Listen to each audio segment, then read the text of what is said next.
panel session of the day. And it's going to be building resilient workforce, time to rethink employee well-being strategies. So we have some spectacular women who are going to share their thought. I'm not going to take the thunder away. So what I'm going to do, I'm going to introduce the moderator, Miss Lisa Wong. She is the accredited life coach with the International Coaching Federation. She's been also trained in NLP and a long-time practitioner of mindfulness and meditation. I believe she has more than 25 years of solid experience. She will definitely change your mind to the positive thing, right? And that's why she's leading the Opeaklife firm. So I will give it to her. She's going to take the show, introduce the rest of the panel, and she will be there for the next hour plus. All right, Lisa, have a good time with the panel session. Thank you, MC. Thanks for that robust introduction. Good morning, everyone. I'm Lisa Wong, a transformation coach and founder of Opeaklife, and I'm thrilled to be here to be joined with a panel of extraordinary women to talk about this very timely topic, building a resilient workforce, time to rethink employee well-being strategies. Now, this segment is brought to you by Tulips Movement, a non-profit organization based in Malaysia that focuses on women and youth empowerment. Its strong 4 pillars are Tulips Inspire, which carries out programs to inspire and create awareness towards women and youth empowerment. Tulips Grow, which aims to develop and upskill our women and youth. Tulips Connect, that connects members to build strong networks and relationships. And Tulips Converge, a platform that turns ideas into actions. There's no question that our work lives today have been disrupted more than ever before. The work environment is impacted by economic changes, technological developments, automation, and the COVID-19 pandemic. It's been 14 months since the pandemic broke out, and as we know, the remote and hybrid work trend is destined to continue indeterminately. As employers and employees encountering what we're going through currently, how are we expect to best prepare ourselves, and what strategies can we adopt or push for to build a resilient workforce? And joining me are Fazilah Yusof, the Deputy Chairperson of the Tulips Movement. She's an ICF Certified Master Performance Coach and a master's degree holder in Human Resources Management. She established Invictus Leadership Consulting as a private practice focusing on leadership consulting and C-suite executive coaching to CEOs, as well as aspiring young leaders moving up the corporate ladder. Fazilah was awarded one of the 501 fabulous global HR leaders of the world by the World HRD Congress in 2020. Now, I also have with me Professor Dr. Vinitha Guptan, currently the Vice-Chancellor of Saito University College. She's a chartered accountant turned academic with a passion in service learning, community engagement, and inclusive learning. She works alongside corporates and communities purposefully to enable seamless and borderless learning, which will transform rural and marginalized communities. She advocates impacting communities through reframing our education system and creating a more engaged learning environment. I also have Chanratanak Rong, a creative communications specialist, currently leading group marketing communications at Sunway Healthcare Group with health facility operations in Malaysia and Singapore. Now, she's from Cambodia and was one of the founding members of the Tulips Movement. So good morning, ladies, and welcome. Morning. Thank you. Good morning, Lisa. Thank you for the introduction. Most welcome. Now, to kickstart, we have a poll, and we want your response to all the attendees. So the question is, now you can submit your answers, your votes through this slido.com by clicking on the graphic there. So do you think our higher education institutions are equipped to support learning and the well-being of future graduates during this pandemic? So to our panelists, let's kickstart by recognizing the commonalities that we're observing in the work environment today. Okay, so perhaps Nat, you want to just come in forward for the corporate side? Yeah, sure, Lisa. Thank you so much, Lisa, for the introduction, and it was lovely. Allow me to greet everyone. Good morning, everyone, and or as I say it in Cambodian, Khnyong Som Jumrip Suo. Thank you for having me, as well as for being with me today. It was supposed to be a physical conference, right? We were supposed to meet each other physically, but look what happened, and we just jumped right on a conference virtually. This is a proven point just to state that we definitely can adapt, and we have a unique capacity to connect. You see, what's real today is that the pandemic is real. When cases drop, they can surge again, and this is our third MCO already. There is no sign that says that this will be our last one. Probably we might have it again. Our national COVID immunization program is still in phase 2. Phase 3 would, as per original plan, would start from mid-August to February next year. So it's a little bit far to go, right? There are real struggles caused by prolonged uncertainty and prolonged instability. Struggles happens to everyone.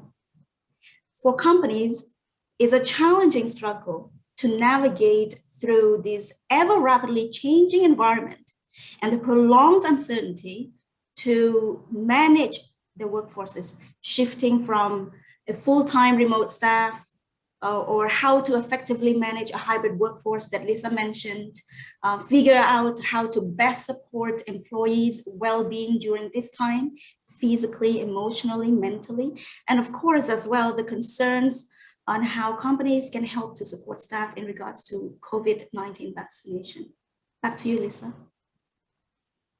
So that's from the corporate side. Thank you so much, Nat. Now, Fuzzy, how about just society in general, and also from the point of the NGO and what you have observed so far? Right. Thank you, Lisa. It's very nice to be here, and I would like to welcome everyone to this conference.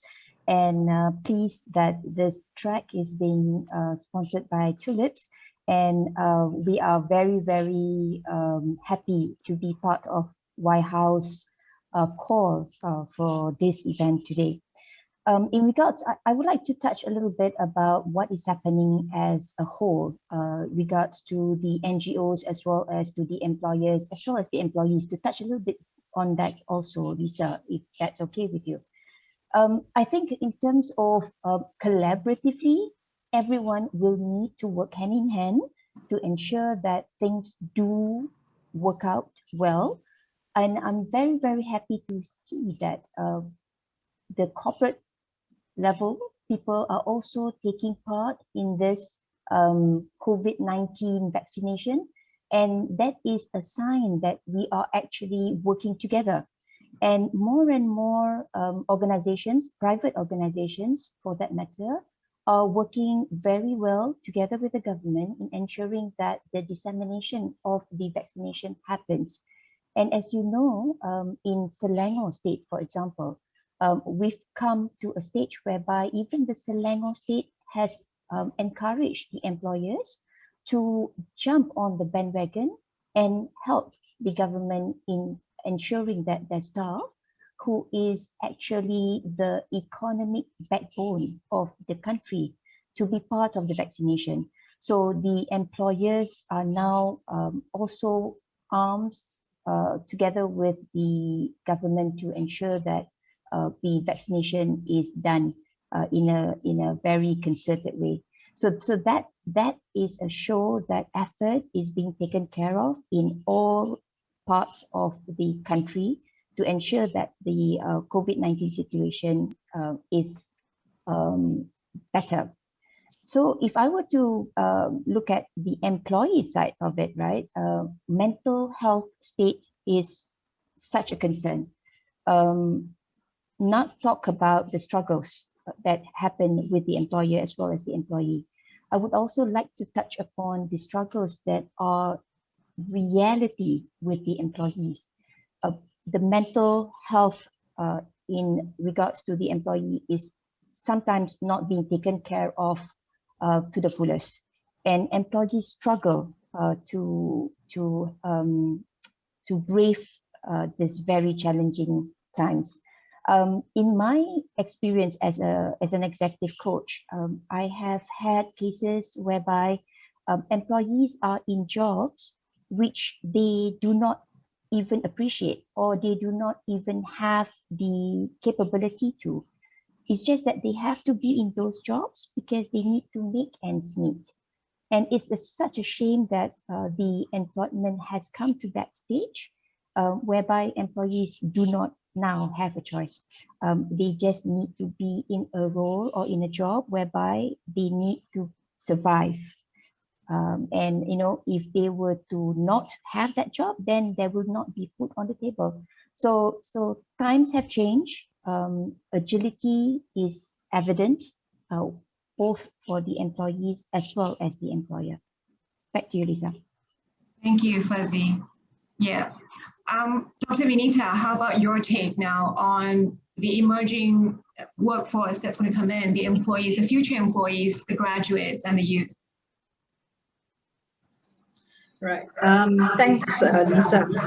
Firstly, thank you to YHOW for organizing this conference, and to Tulips for inviting me to be on the track. It's really an honor to address everybody, and to all the participants, welcome to my home. I think on a normal circumstance would not be able to invite about 100 people over to my home, but welcome everyone. So my going into how the pandemic has unfolded is actually from the academic perspective, all of us have gone in various stages of readiness, right? We've had academics who, could just overnight move everything online because they've been doing it for years. But we also had people who were struggling to move things online, right? We've got very senior academics who, they're excellent teachers. They deliver their classes. People love attending classes. And I'm sure when we were at university, there were some lectures that we absolutely loved going because of the person standing in front. And I think the struggle was, how do we now move that and have that same connection with the students online? And that caused a lot of anxiety and stress with the academics. In terms of students, not all students actually are comfortable studying online. I think that we need to be very clear that if somebody is good at playing League of Legends or Minecraft, doesn't make them a good student studying online, right? And the expectation of the parents is really they expect academics and teachers to be able to do wonders online. It is actually quite difficult to translate your teaching and connect with the students online, right? If you have a classroom, you have 50 students, you're able to look at everybody in the eye and say, hey, are you doing okay? I sense that you're not connecting with me today. And that is a problem that I have heard many academics share, not only from my institution, but in all the other platforms that I've spoken at. They feel that they are not connecting enough because they probably can only see 10 people on a screen, right, before they move on to the next. And some students don't have the cameras on. And if you're in rural Malaysia, you probably have one device. You have 6 siblings, and everybody seems to want to do things synchronously. So who's going to get a chance to use that device, right? Then we all, and some people don't really have a space. You share a small house with 6 siblings, your parents are now working from home. And the expectation from the teachers, from the employers, didn't really change, right? I expect you to log in at 8 o'clock. I have kids running around. And the students tell us that they can't focus because they have to give up because they have a sibling who needs the computer more. And we also think that everybody in this day and age has a device. That's true. But some people have a mobile. And I think a mobile is good for TikTok or for WhatsApp or what have you, but really to do consolidation, if you're doing accounting, it is a nightmare doing it over your mobile. So I think that's some of the things that we need to bear in mind, that we are all in this at different levels and different stages. So we need to really be patient with people, right? Yeah, over to you, Lisa. Thank you. So we're opening up some questions, for those who are watching, if you have any questions that you want to direct to our panelists in terms of how to be resilient, how to adapt to this changing environment, what can we expect? Please send your questions in, and we have someone who will screen them and will ask them relevantly throughout this discussion. Now, we know that the pandemic has in some ways holds back, forced us into this environment that we have no choice. But as a coach, even for me, and my advice to my clients is also how best to adapt, right? Now we're in this, let's adapt, let's make the best out of it. So in ways of making adaptation, so we know that the challenges are, if let's say you have a small mobile phone, then it's going to be hard to focus on studying or hard to make a connection with your teacher. Or even among employees, when you have meetings, sometimes to have focus and concentration can be a challenge. Now, coming from our three panelists here, how can we perhaps address that part? Is there any more technologies out there that we can help ourselves to make, bigger screens, or, somehow it's a movie, it's a video. Yeah, your shares and your thoughts, Nak. Yeah, sure. Thank you, Lisa. Thank you, Lisa. Well, the thing is, you see, no matter the situations that we are in, even as individuals or businesses or organizations, right? We need to regain and recontrol our mindset, or at least our collective mindsets as a company, and ask a key question. What are the opportunities here? What are the opportunities here for us to learn something new? What are the opportunities here for us to grow from here? What are the opportunities for us to do things differently, to live differently, to work differently? Are there any opportunity for us to learn new ways to connect with others? What are the opportunities for us to adapt and transform? And for businesses, you can even extend it. Are there any opportunities for us to even create new products, new ways of serving our customers, or new revenue streams, right? So with an abundant mindset, there are always opportunities within adversity. So each moment we find ourselves struggling to not lose to the pandemic, always ask this key question: what are the opportunities? Working from home is not all that rosy, to be honest. I stay at home alone, probably not a big deal. For our friends, who have families, right? It can be rather challenging, because what happened is that all of our roles happened at one place. A parent, you could be a wife or a husband, a son or a daughter. You could even get pets, right? You have your pets, and you have your professional role. All happened at the same place, probably from even your kitchen table, like me. And they all might demand your attention at the same time. For example, you're in a virtual meeting. Your 5-year-old kid comes in, she wants a cookie and she wants it bad and she wants it now. She cries, she throws a tantrum. What do? You're gonna have to make a decision here. Are you in that particular moment a mother first or the CEO of your company? Do you attend to your daughters first? Or do you continue the Zoom call, right? There can be hundreds of these scenarios that demand you to make a decision on the role that you need to play when you work at home. And when this happens on a regular basis, it can be taxing, right? For some as well, I go to the office, I focus on my work. Sometimes it is an escape from home because I have madness at home. That is quite common. There's stress at home. I go to work, it de-stresses me. It takes away my focus from all the madness. So what is happening now? I work at home, I work where the madness is, right? You're married. Not all marriages are rosy, right? I mean, just because you're married does not necessarily mean that we can talk to one another. Right?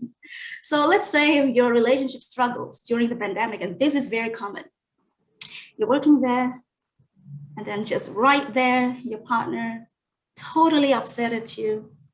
It's just hard to focus, you see? So now so then you're gonna have to ask yourself, how do you separate work from home and home from work? This is an issue of dissolving boundaries and creating new boundaries. Back to you, Lisa. I'm intrigued now that you have piqued my interest. So you're saying dissolving boundaries and creating boundaries. So when it comes to perhaps, if let's say you're leading a team and you're one of the head of the departments and you have your child having her needs. So what do you do? Do you attend to her or do you continue your meeting? What was the choice? Well, I do not have a child, but let's say if I do, of course, I think I would be a mother first in that very particular situation. Yeah, if I were to have a supportive partner, I think that would be very helpful as well. But of course, in such a situation, family comes first. And for us all colleagues, right? Even though we're a CEO of a company at the top of the pyramid, or we're one of the teams at the operational level. I think in such situation where we all must be empathetic and understanding of one another. And I think we are kind enough to be so.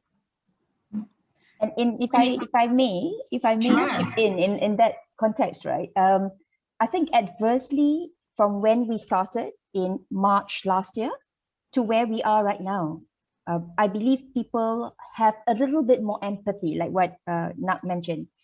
If it were to have been in March last year when we first started our MCO 1.0, people do not know, people do not understand, and they were fearful of the changes that happen. And things like children crying in between Zoom calls may not be as forgiving as it is now. And I think employers now are more and more embracing the fact that there is that border, and there needs to be that border when it comes to work as well as family. And I think more and more employees currently are looking at, making sure that the time off, clock off from the office, whether or not you're physically there or you're working from home, is your working time, and not so much an extended time until 11 or 12 o'clock midnight, just because you're at home and you're available anytime at the beck and call of the employers. So I'm glad to see that more and more employers now are practicing this empathy, and they are more forgiving when it comes to this kind of things which happen. And I was just sharing yesterday, I was on a call and suddenly my cat came over. And that is also a possible scenario, right? Because you are in a same environment as many beings, including your pets. So yeah, that's my take, Lisa. Thanks. I believe one thing that when it comes to building a resilient workforce, at the end of the day, we're all humans, and humanity triumphs above everything. I think when you recognize that there are emotions and there are feelings and people work with those mindsets, then it's really when you support that part, then the rest comes along, the well-being and the happiness. Yes, sorry, Dr. Vinitha. Yeah, I just want to jump in on that. I think being an academic, you are a mother all the time. You are, you take care of your students. There's really, you can't log off at 5 o'clock, because you take home the assignments and try and make sense out of the handwriting sometimes, right? And I think it's a wonderful thing, because you read the assignments and you say, I think this is what you are saying. And only an academic can actually do something like that. And during this pandemic, I think what was interesting is we saw everybody come together. And like I said just now, in rural Malaysia, we don't have connectivity. It's not just the device, it's the network, etc. And what was really interesting was the fact that we started to send packages of notes to the students so that they could still continue their lessons, right? And we had organizations saying, hang on, don't courier it. We will photocopy it in Sabah and deliver it to the students. So, you know, these things, we never saw it pre-pandemic. And now if you ask me, I think how companies are getting involved with education is actually amazing. And that is really something that's really positive that has come out of the pandemic. Yeah.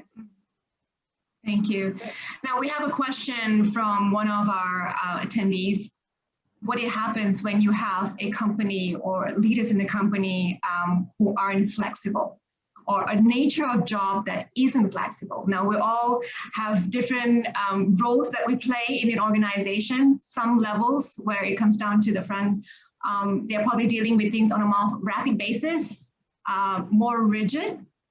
So when it comes to that level of employees, what's your advice, Nak?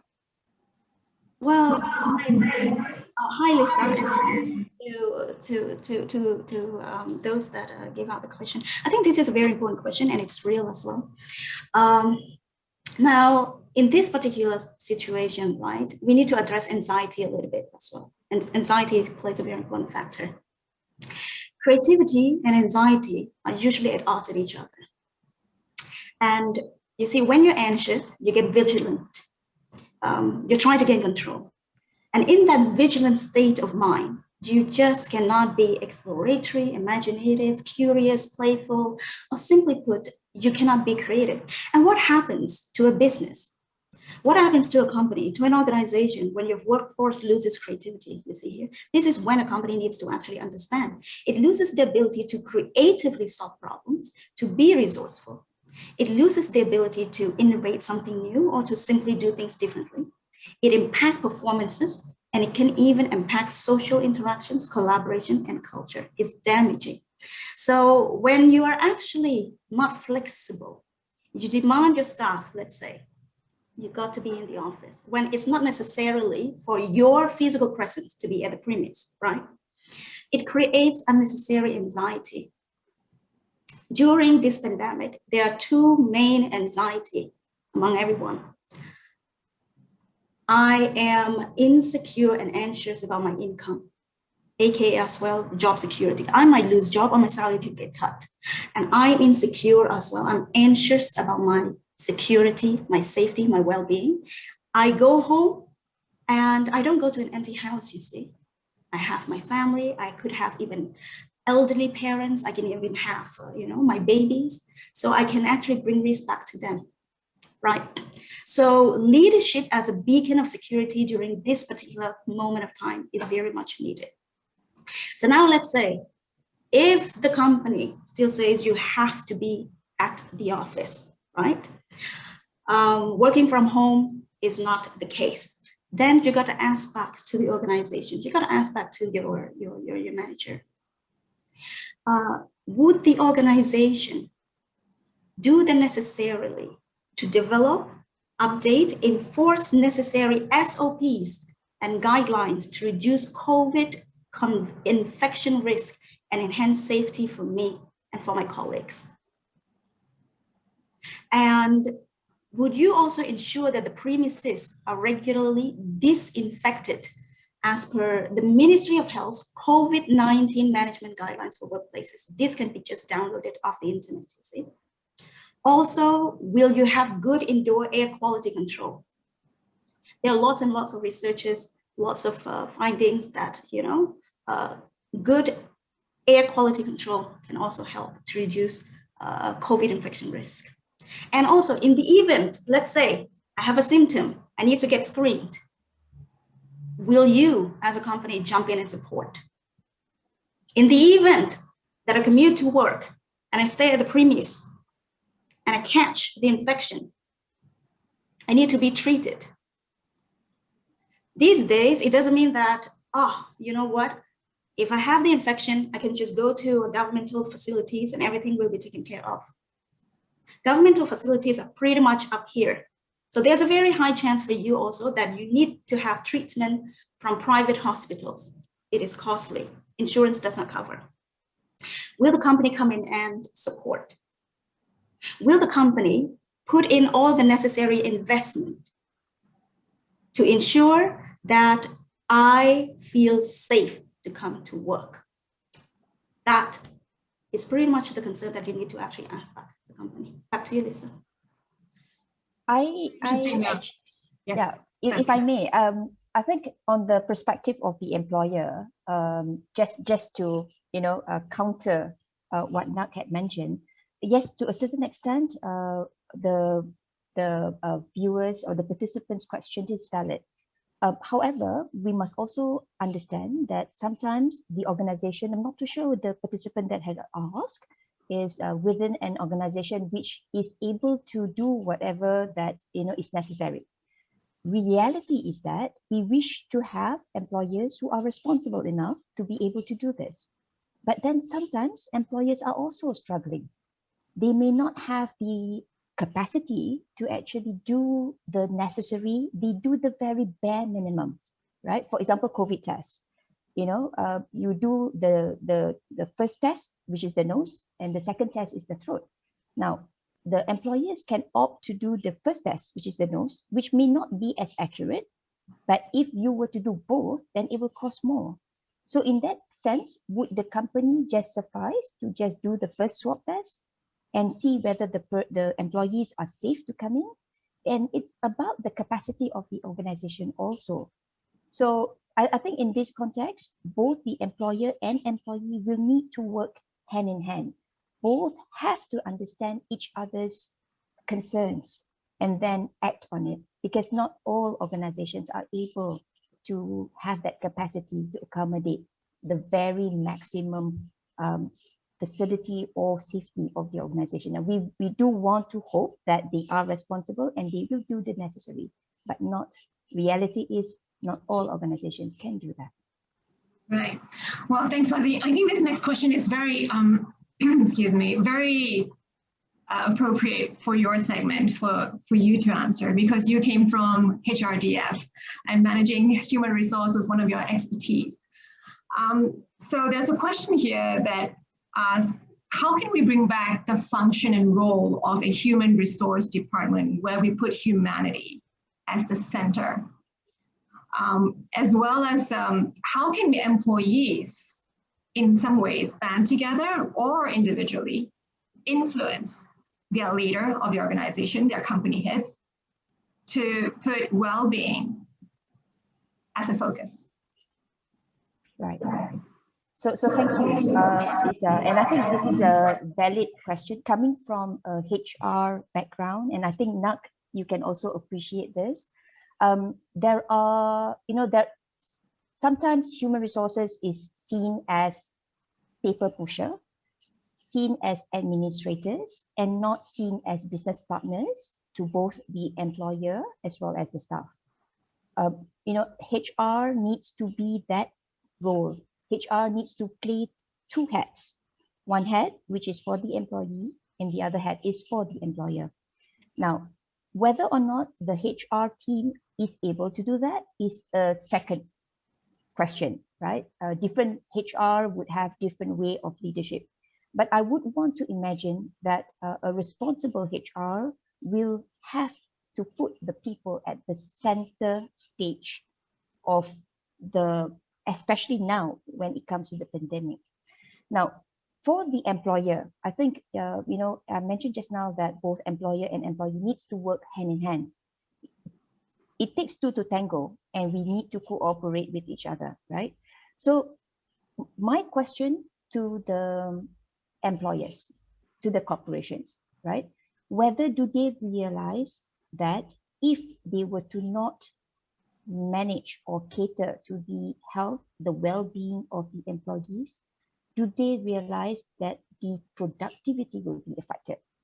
And therefore, if productivity will be affected, then the organization will not even be surviving.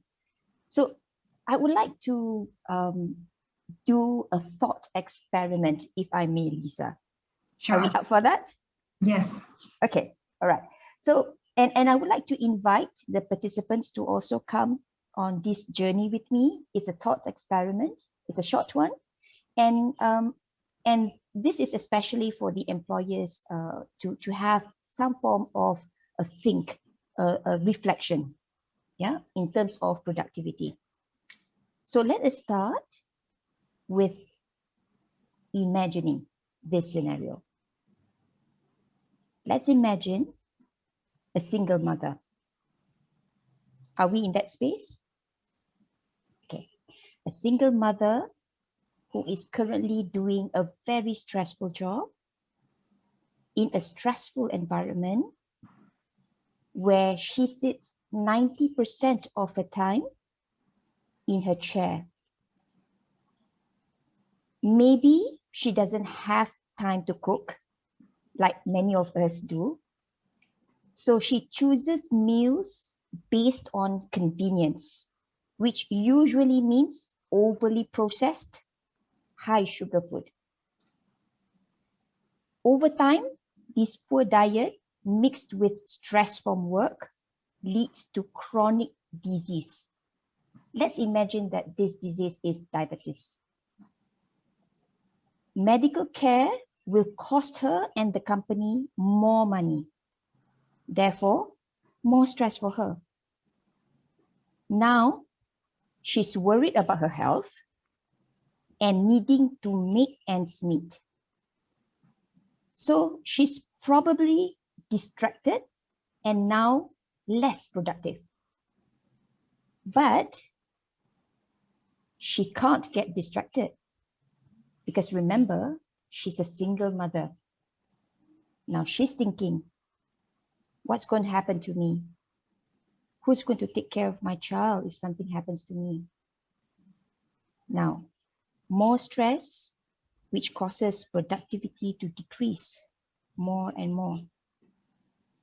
So if everyone in the organization has this issue and the employers do not mitigate, do not address these issues in regards to the mental health, well-being of the employees, the productivity level will definitely go down. So if we were to reflect in this scenario, it's more prevalent for the employers to ensure that they do take care of the health, the well-being, be it mental, be it physical, emotional well-being of the staff. And that's prevalent. Over to you, Lisa. Thank you. Yes, that's a very good analogy. Yes, Dr. Vinitha. Jump in on that. I think that was a very good analogy. And I think what we really need to do is not just human resource do the work, right? I think it's everybody. It is the leaders, your colleagues, everybody. Let's just try and have meaningful conversations. You know, so what if we didn't finish a particular task? We just delay it a little bit. It's okay. Let's stop, breathe, and have a conversation. And we see that all the time with the in the academic space. I would like to share a story because we've had lecturers doing a Zoom class and parents coming onto the class and saying, I just want to tell you, I just lost my job. I don't know whether my son can stay in school. So we realize that people want to reach out, and a lot of times they don't know how to. Not all of us are privileged to work in an organization that has HR, has people really looking after your swab tests. We deal with the marginalized communities who they are daily wage earners, and they're lucky to still have a job, but most of them don't. And what happens is their children now have to stop university, and they're going to fall back, and they're reaching out to people, to the academics when they're teaching, which is absolutely amazing. And academics are definitely not trained.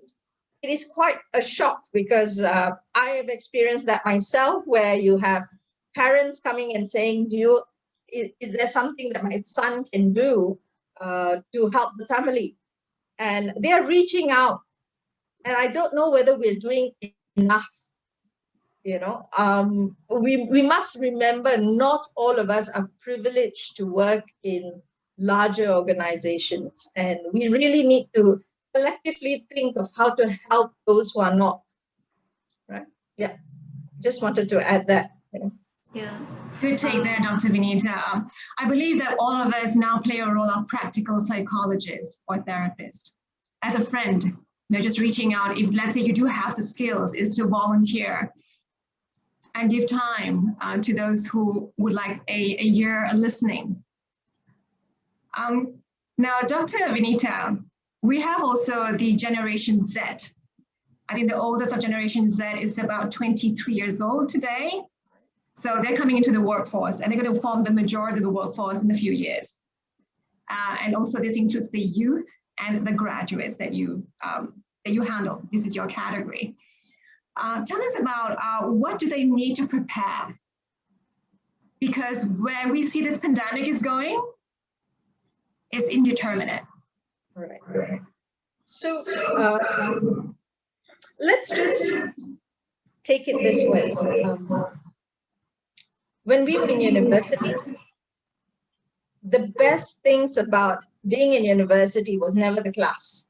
I don't know how many of us can actually remember what we studied in Management 101 or Strategic Management. I don't think anybody remembers. But what we actually remember is struggling over an assignment, right, with friends, and going out for a nightcap, or missing class, staying up the whole night and being stoned in the class the next morning, stoned from not having enough sleep. I thought I'd just better say that, right?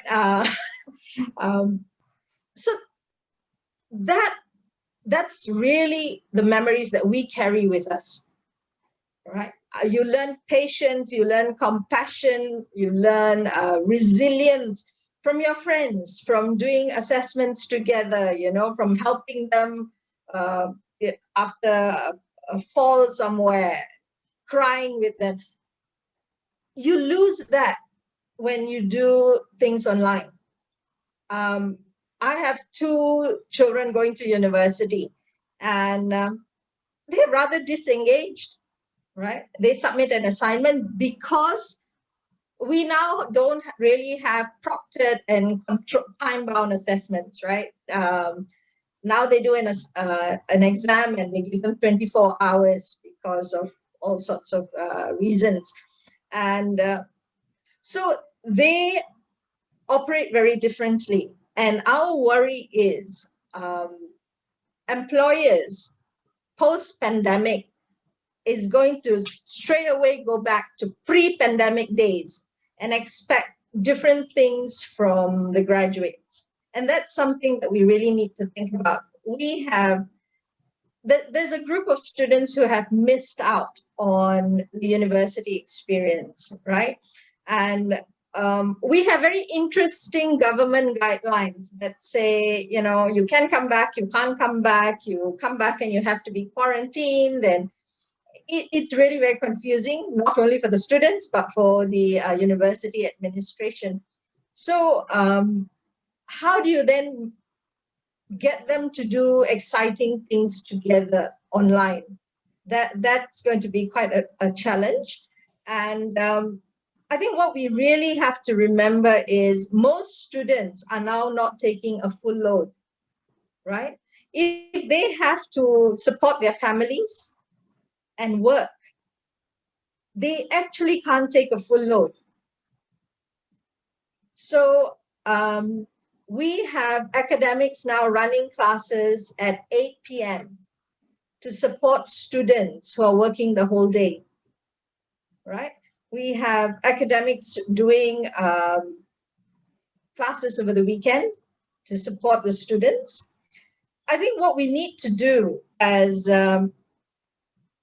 all of us together in this country is to reframe education and our expectation.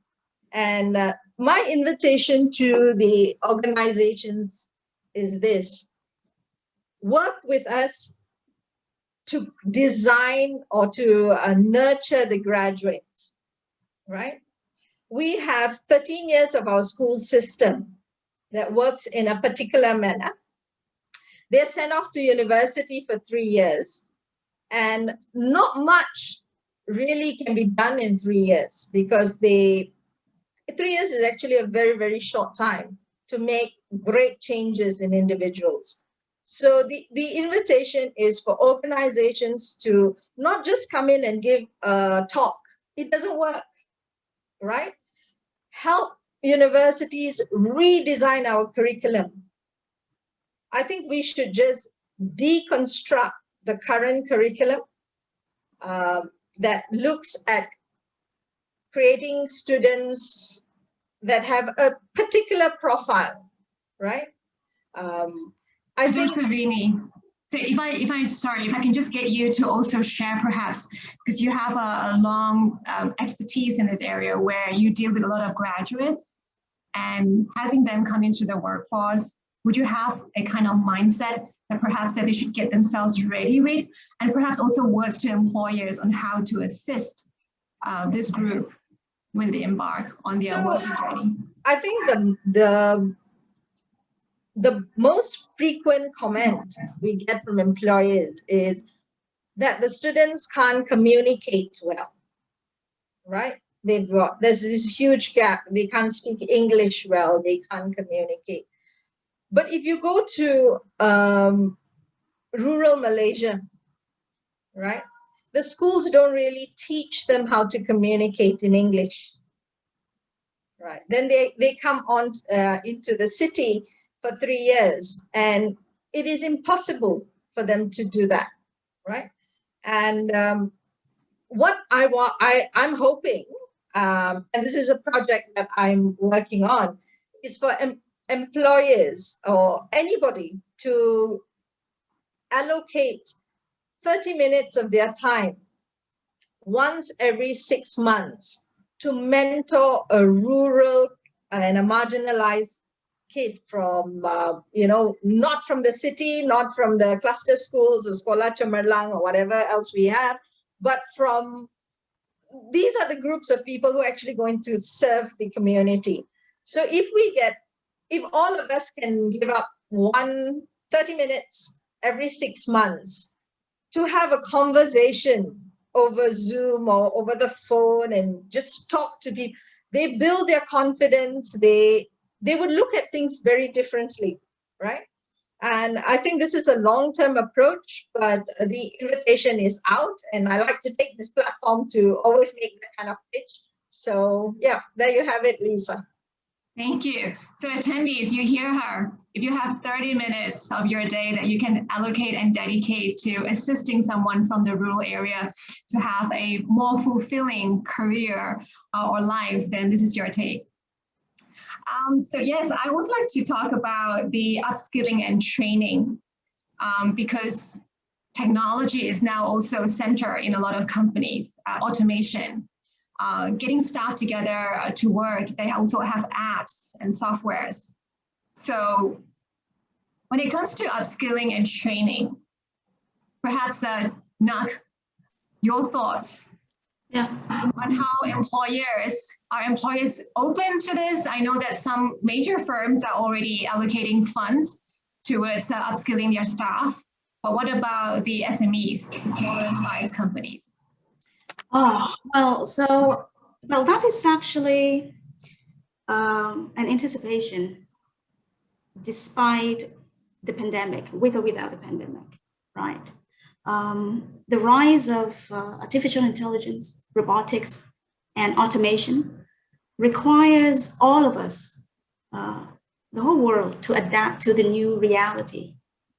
And this new reality is not synonymous to the new normal in the context of the pandemic, you see. All of this has already occurred even before the pandemic.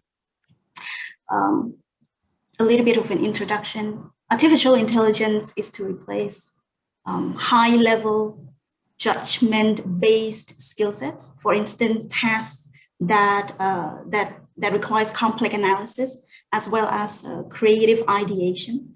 Robotics and automation to replace classic factory workers' tasks, as well as services roles, which could be automated, right?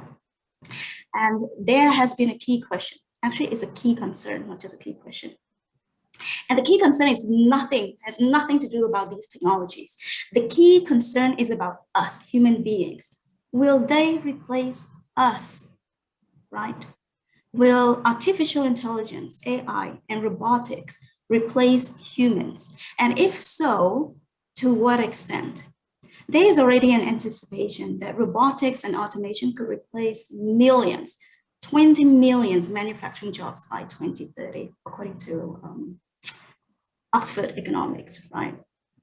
So, but the thing is, it does not have to be so, Lisa. It does not have to be so. I meant eventually all of those tasks would be replaced, but human workplace does not need to be displaced, you see. What's the opportunity here again? For a company to engage in large-scale layoffs, or even just layoffs, for SMEs to engage in layoffs, and then rehiring would cost a lot. In fact, what's more efficient or even cheaper is to retain your workforce and invest in retraining, reskilling, or upskilling them. I do think that it won't really largely affect SMEs, but when it comes to do so, we can plan ahead. You see, all of these has been happening gradually, but it could take years. We're talking about 2030, right? So we can plan ahead on retaining, reskilling, and upskilling. Identify the skills that are needed or forecast the new wave of jobs. See, Dr. Vinitha mentioned, about curriculums that needs to be, looked into. Yeah, we have curriculums that teach our kids about jobs that were pretty much 50 years ago. We're not teaching our kids for the jobs that by the time that they graduated, they will be doing, you see. So forecast a new wave of jobs, develop and deploy training, and these trainings need to be on a regular basis every few years as well, because things keep moving in a very fast pace. It's an ever-changing environment. And companies are also likely need the help in order to do so, in order to reskill and upskill the staff. They can't do it alone. No matter how, no matter you are a big company, or even just an SME. So you need to also be open to engage with relevant collaborators or partnerships to reskill your staff. Yeah, back to you, Lisa. Thank you. I was going to ask you, yes, I can just direct this question and then you can incorporate that as well. Now, you're also a performance coach, executive coach. So for those who have a mindset that finds it a struggle to adapt and to adopt new technologies, because now you need them to be able to collaborate with your peers at work. So for those who struggle with that, what is your advice and what is your strategy for them? Okay, so I think I'll answer that question. Two prongs, also addressing what Nak had mentioned about upskilling and reskilling, right?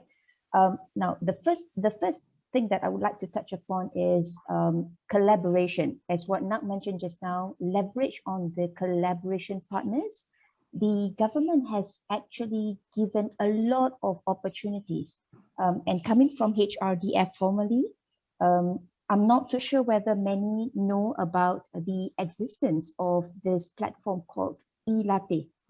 It's a free platform which now houses about 300 free courses, from that of about 6 hours course, certification courses, which are made available to all Malaysians. So, you know, get onto those kind of opportunities to upskill and reskill yourselves. Do not have to wait for people to tell you that your role is not going to be in existence anymore. You need to have that opportunity. You need to have that self-regulatory to make sure that you are equipped. So look out for that kind of opportunities. Do not have to wait. So collaborations like that, whereby it's it's self-regulated. You need to do it yourself. So to answer your question, Lisa, on that note, it's about how do you want to take charge of your own self. You know, as coaches, you can just encourage people, you know, to do things like what Lisa, you yourself is a coach. No, we do not present them with solutions. We get them to think about these solutions, because we as coaches, we do not walk in their shoes. We do not know what had been their background. But when we are in conversations with them, we allow them to explore their own thinking, and they have to find their own path in what resonates well with them. So take that opportunity, see this upskilling and reskilling as something that you can do on your own without having others to tell you that you need to do it. So I would truly suggest, if you have that opportunity, to look at what HRDF has, which is of the e-learning platform, and register yourself into that. There's a lot of interesting courses, AI included, so that you can actually upskill and reskill yourself. It does not matter that the skill that you acquire is not what you are doing currently, because in any learning, there is an opportunity. Over to you, Lisa. Thank you. Yeah, it just boils down to self-education. I've read somewhere, you know, if you are not getting the resources from your companies to train you or upskill you, then it's yourself now looking out for opportunities to upskill and train yourself. So self-education has become a huge industry today. We also have someone who commented that the e-latte platform is really good. So thanks, Fazi. Yeah, and coming from a coaching background myself, you know, when someone says, I'm struggling to learn something new, especially automation, especially technology, because I'm so, well, in some ways averse to it, because I don't know, so it scares me, that's fear.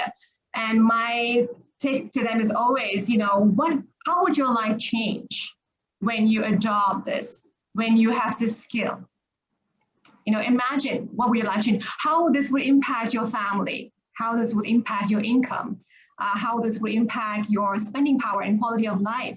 Now, when you picture that, that's like a draw, that's like a motivation, that's like energy drawing you towards accomplishing that struggle. And then it becomes a challenge. And when you overcome it, it becomes a journey that you learn so much out of it. It's pretty powerful and it's immensely gratifying. Lisa, can I just add to the upskilling bit? Sure.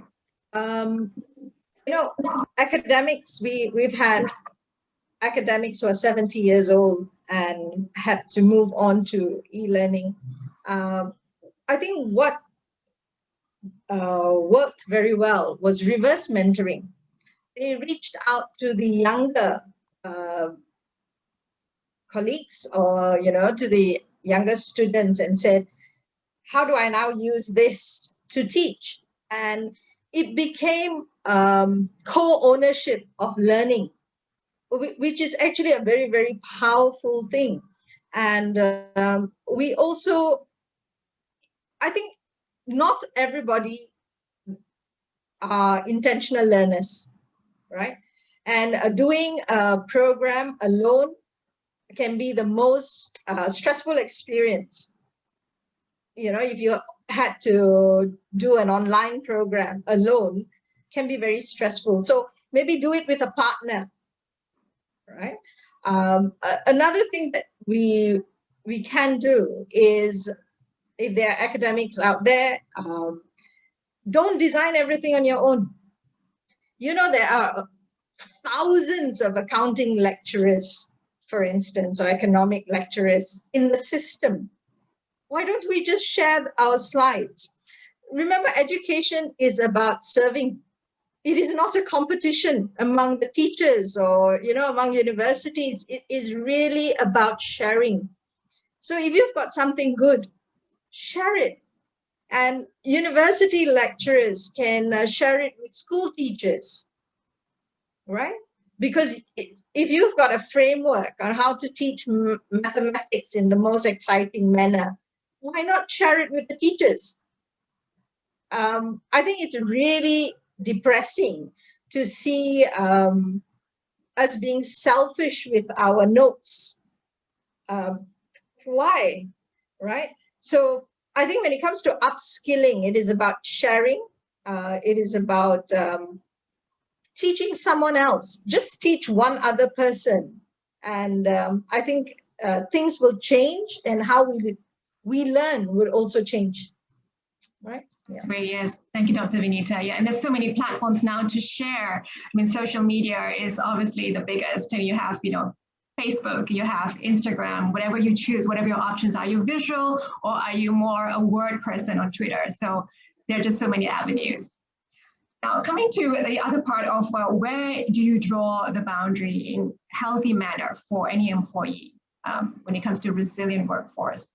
So now you have touched on drawing healthy boundaries. Perhaps give us some examples on how to do this as strategy. Well, see, in terms, let's say, well-being of an employee, there are many dimensions. There's physical, there's emotional, there's mental. To me personally, right, I always believe that we need to tackle the actual problem first, let's say.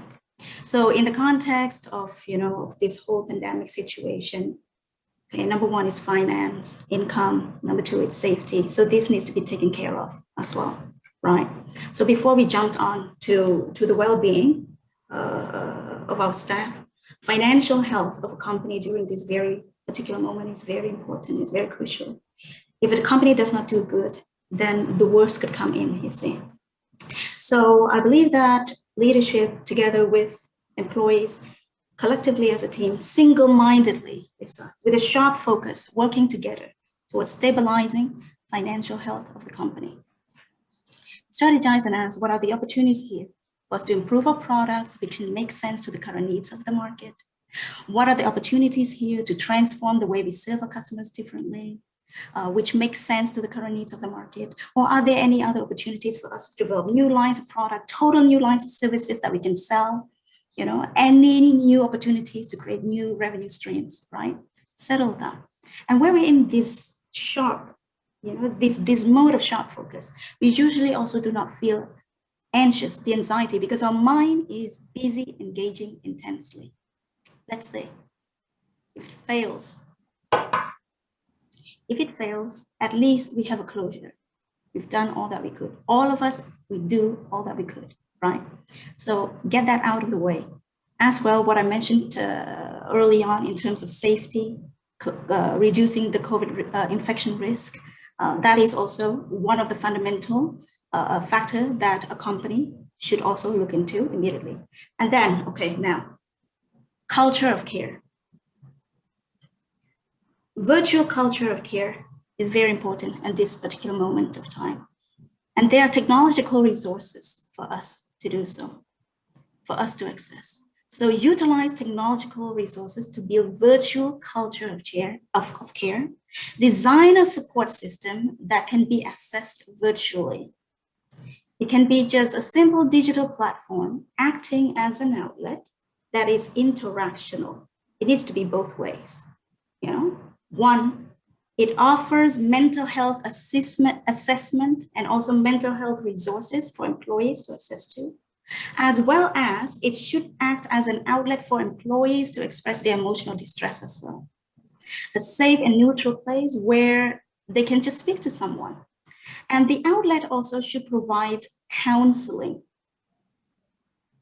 See?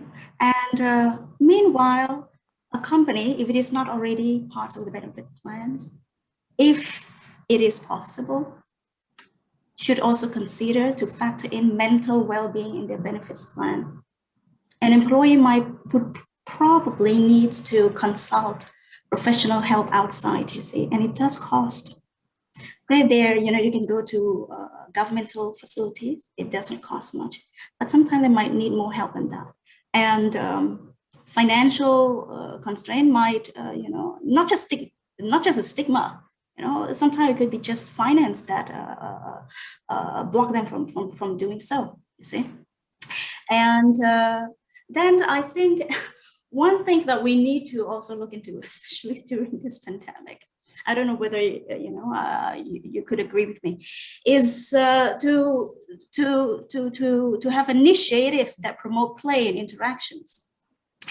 Even before the pandemic, we already get challenged every day with stress at home and at work, right?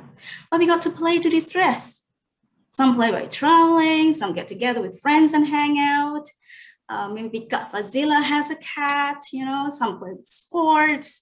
And now play is disrupted. So, there will be lots of people asking the exact same questions. How do I play? I need to play in order to work. I need to play in order to perform at work. So now without play, I'm disrupted to perform because I'm disrupted up in here, right? So this is why we've seen, companies got so creative, utilizing technological platforms, resources, virtual workout, virtual yoga, virtual game night. Our companies, during Chinese New Year, Raya, we also have dress up photo competition. I enjoy doing that as well. Mini trivial competitions, solo competitions, group competitions that can also promote interactions. All of us, we are starved of interaction, starvation. You see, we're starved. It's an epidemic of interaction, engagement, relationship, salvation as well. Right? Loneliness is real. So small little things can help. Such thing can help, right? And the quality of relationships we have both at home and at work can really shape the quality of our lives. Now, here's the thing. Not all companies can have all the necessary resources to do so, you see. And probably to some companies, as an employee, you got to be also understanding and have empathy towards your companies as well, right? These might probably not on the top of the agenda. The top of the agenda is pretty much how do we survive financially, Then that might be, if you were to go to, let's say, your company, which is a hotel right now, and say, hey, can we have virtual game night? They barely survive, right? So you got to be as well, have empathy towards your company and your employers. Having said that, whatever initiatives or strategies that we put into, right, as a company, one thing you need to understand is that all of us, employees, human beings, we might experience stress, acute stress, depression, anxiety differently. On top of that, we might likely have different coping styles. Some challenge stress by being practical, by putting order to disorder. Some challenge stress by looking inward, getting in touch with what they feel, seeking well awareness, challenge their depression heads on. It's different styles. For example, when Fazilah mentioned the case, let's say the example of single mother, right? For some, to help her, it might be just pragmatic solutions. She might need financial help, or she might need help, to take care of her kids while she's working and so on and so forth. So probably companies should also have a daycare or whatnot, in the office. Some, they don't need this, right? What they want is just, I want to just talk. I want to express. I'm up in here and I'm feeling all up in here. I need someone to counsel me, right? So So now this, right, for companies and for organizations, you might think, oh, this is challenging because everybody experience stress differently and have coping mechanism differently. So how do I do it efficiently, right? Now, the principle is, it's okay for your employees to seek different stress coping styles in the same place, meaning with you in the company. If it is at home, right, you as a partner with your partner, you both are stressed out right now during the pandemic, right? One needs order, another one, I need to talk. It's okay that you experience it differently and you seek different coping styles in the same space that is your home. Understand that it's okay. And also understand that resiliency needs diversity, not the other way around.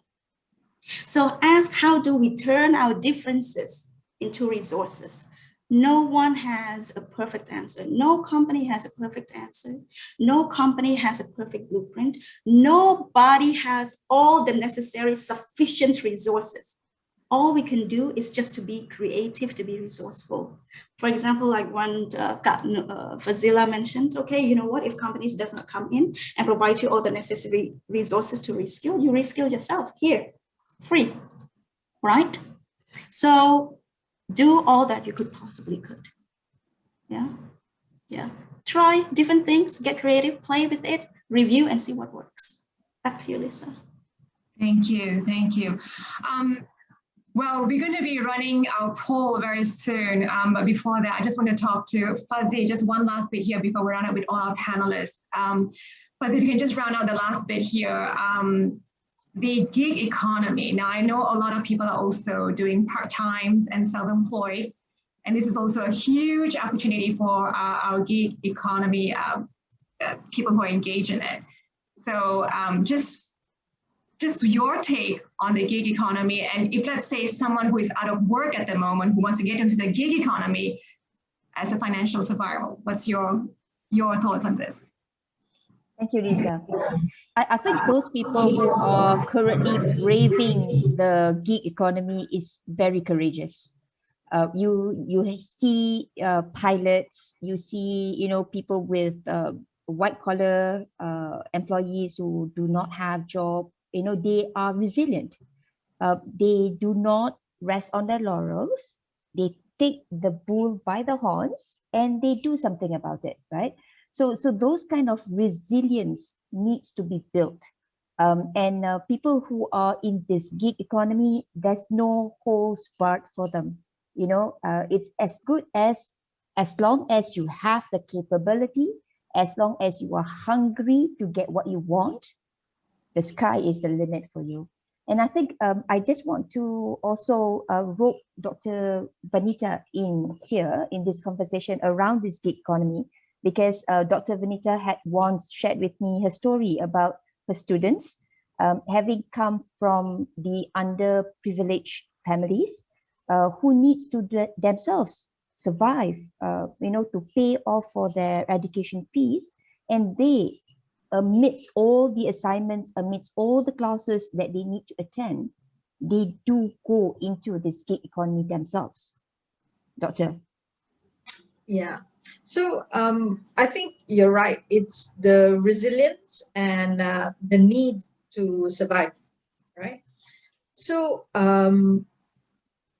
if you have students from rural Malaysia coming to Kuala Lumpur, it is quite a challenge to find accommodation, to pay for your living expenses, etc. So most of them have to work.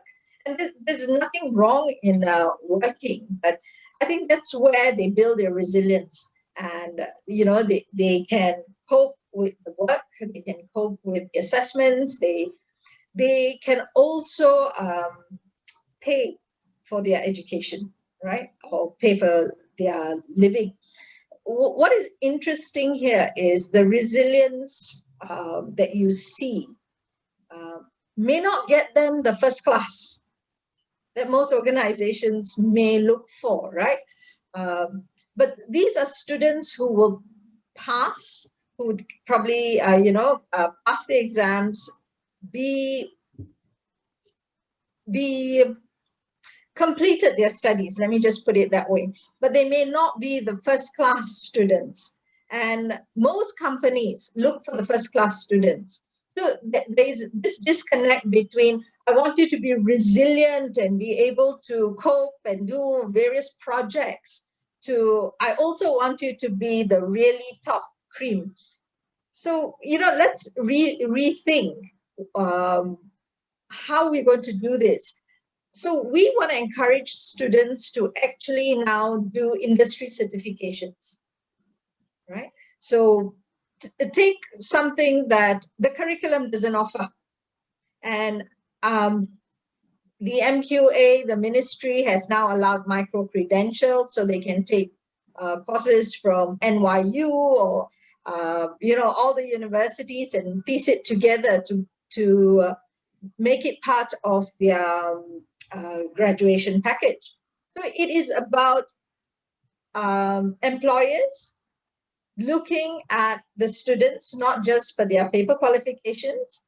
And if you see a student who's come from the village and, has worked for 3 years, regardless what they've done, whether they delivered food during the pandemic or, they worked as a call center operator, but they have, successfully completed the assessments, they have graduated.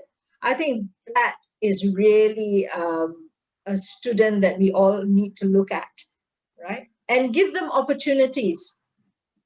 It takes a whole country to make a graduate. So let's not forget our role in building the future workforce. Right? Thanks, Fazilah. Thank you. Thank you. I can sense Dr. Vinitha's passion as she holds a banner very strong and very high for the marginalized. Thank you, Dr. Vinitha. Well, thank you so much to all our 3 panelists. Is there anything that you guys want to share before I come to the poll and see what the results are? Anybody? The raise of hand.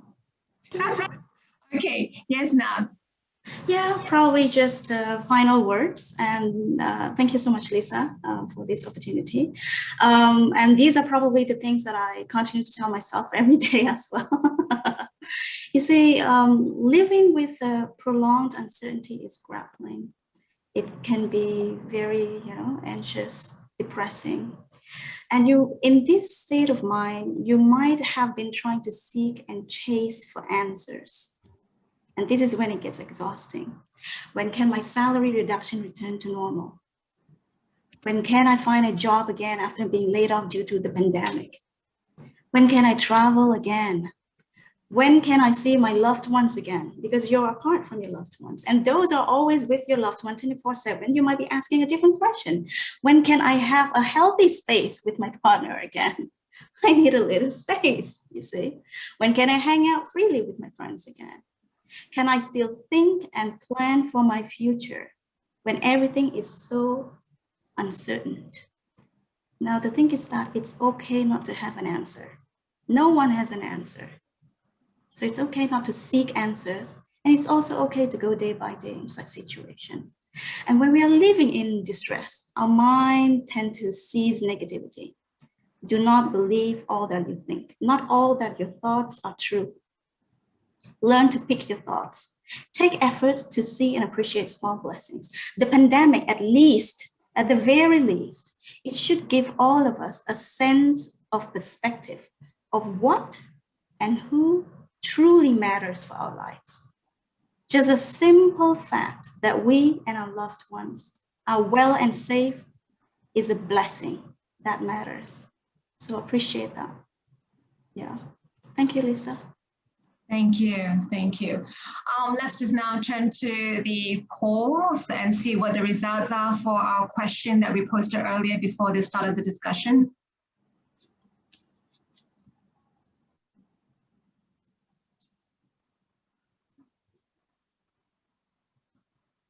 So do you think higher education institutions are equipped to support learning and the well-being of future graduates during this pandemic? 45% says maybe, while 34% says no, and 13% says yes, 8% says I don't know. So perhaps. Thank you so much for your contribution towards the poll. I'm just going to thank all my panelists for taking your time, your precious time to join us and talk about this very timely topic. Thank you everybody for watching. While it's easy to project the future, no one has the crystal ball to pinpoint what lies ahead. With digital transformation in high gear, one thing is certain: change will remain constant. As employers and employees, we need to watch how this landscape will evolve in the coming months. And for both employers and employees, there's a need to embrace the fine lines between our personal and professional lives. There's also a need to expand our skill sets and remain open-minded to new demands and experiences, redefine workplace ethos, and create a positive, flexible, and collaborative culture. Because in the end, a happy and positive workplace improves productivity, performance, loyalty, and retention.